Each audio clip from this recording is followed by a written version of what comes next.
camera setup, as you can see, and yeah, I'm just in a good mood.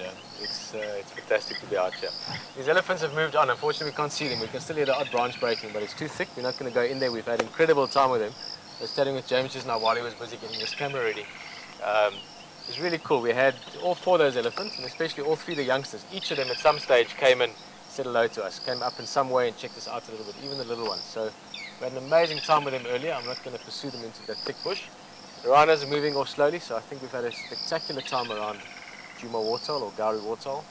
And we're going to spend the remaining part of the drive looking for whatever, as always, see what surprises there are out there.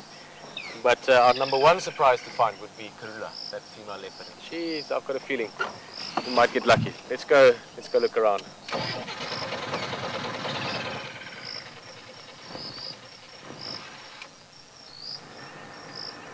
Okay. Marula ina marula. Yeah.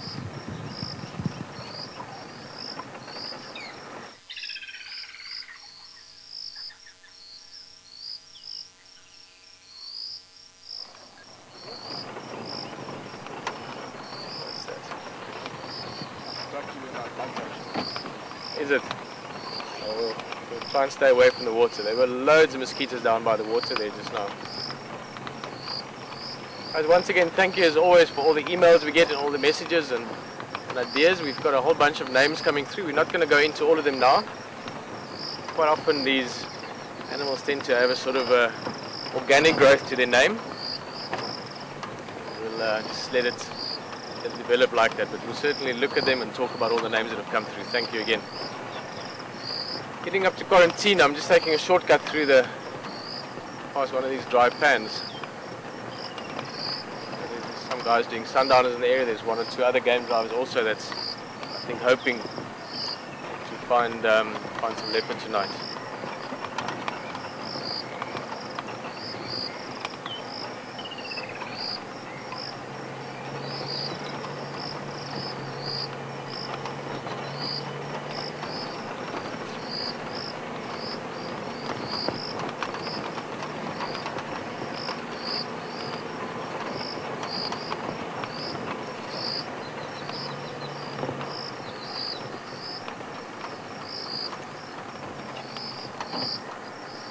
I want to just take I want to take 2 minutes. There's a little spider for you, just to keep James very happy. I think we could wait another 2 minutes before we hit quarantine, just until it's a little bit darker. Okay, we're just going to swap to color quickly. And James, I might have to move again, but let's see if we can get this.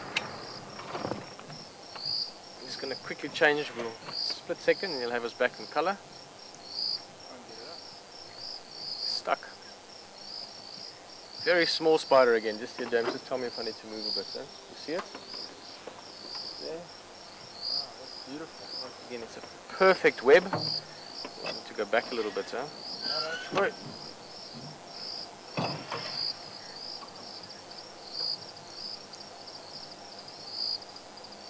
Oh, where's the little spider gone? It was right in the center of that web just now, and it's obviously decided to make a run for it. Is it still there? No, it's gone.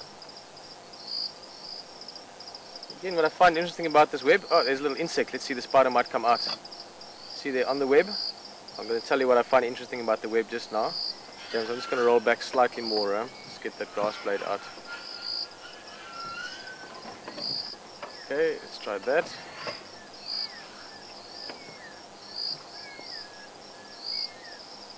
Oh, such a delicate little web. Now again, I can't even begin to try and explain to you how thin those individual strands are. They are very, very thin, microns.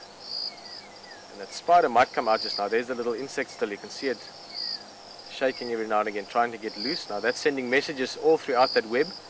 And that spider, wherever it's sitting, even on the edge of the web, but typically they sit in the middle, waiting in the middle of the web.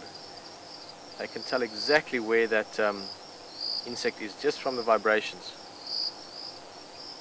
It's also interesting, if you look from that little insect and you count to the left, the next strand to the left of the insect, 1, 2, 3, the 4th strand, and follow that down. Let's do that again. From where the insect is stuck, it's the back side of the insect, the next strand that doesn't have the insect stuck to it, make that 1, 2, the fourth strand to the left.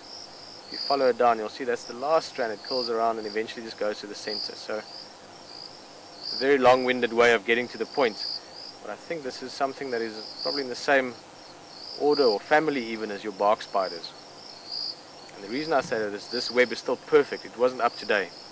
This web was built tonight in the last half an hour or so. That's why it's still shiny, it's still wet, it's still perfect. That little insect is the first. Oh, there's the spider, look at it. Yes, it must have gotten there quick. That's the first catch for the night.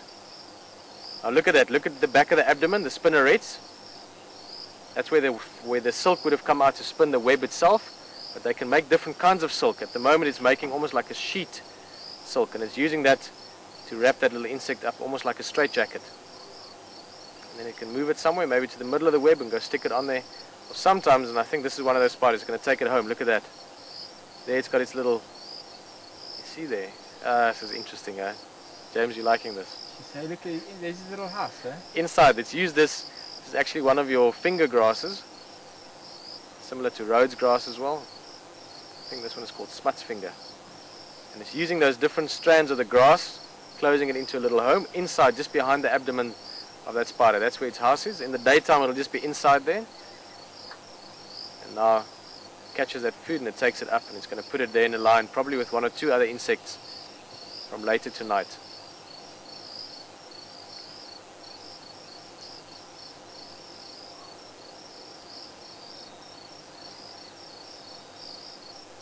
I think it's probably just injected it with some more venom. Once it's wrapped it up in that silk, just injects a bit of venom, and basically that venom will start, obviously kill the insect, but also start digesting inside the insect, breaking up the cells so that the spider can easier digest it.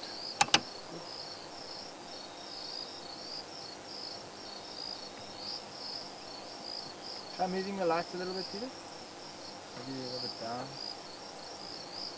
There we go. That's not Interesting, bad. There you go. pretty stripes on him, eh? Yeah. With the black head as well. How's that?